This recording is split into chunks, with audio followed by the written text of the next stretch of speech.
নমস্কার। আজকে ইতু নবান, সেই জন্য নবানের প্রস্তুতি চলছে। ফল কাটা হয়ে গেছে, এবার এর মধ্যে দিয়ে দেব চাল গুঁড়ো, তারপরে দিয়ে দেবো পরিমাণ মতো চিনি,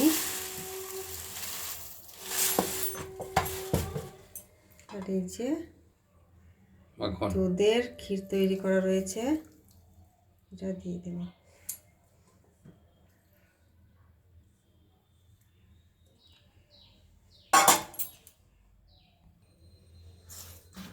এটাকে রেখে নেবো সুন্দর করে।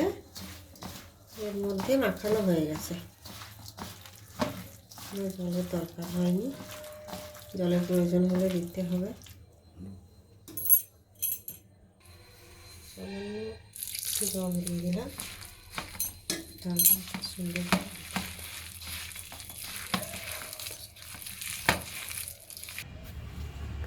চলে এসেছি ছাদে।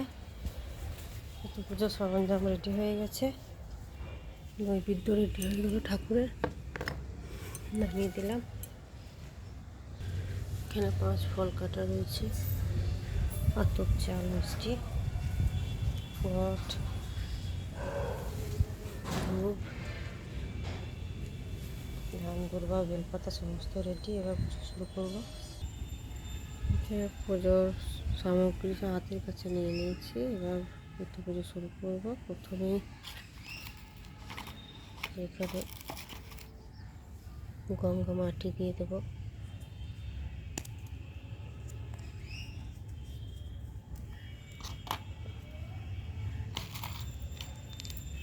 তারপরে ধান,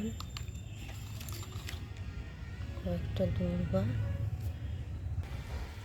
তারপর ঘটের মধ্যে চন্দনা সিঁদুর দিয়ে স্বস্তিক চিহ্ন দিয়ে বসিয়ে দিয়েছি।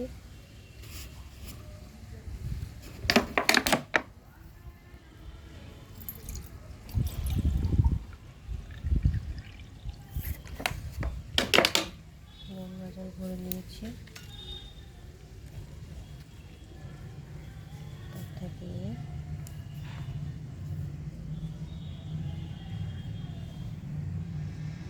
হলাতে সিঁদুরটা দিয়ে বসিয়েছি।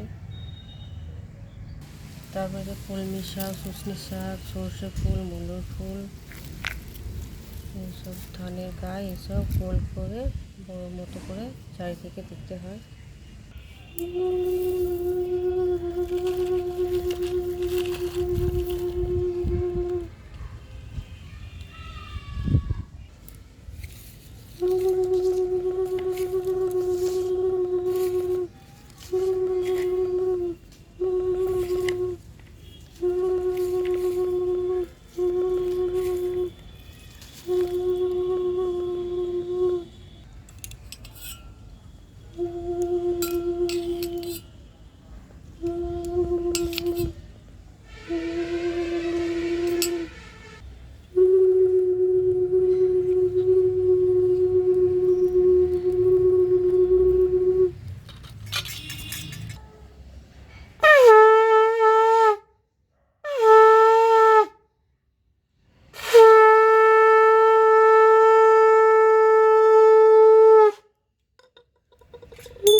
পুজো হয়ে গেলে যে অষ্ট চাল, অষ্ট দুর্বা দিয়ে মেয়েদের ব্রত কথা আছে, এই তোমার ব্রত কথা আছে, সেটা পড়তে হবে।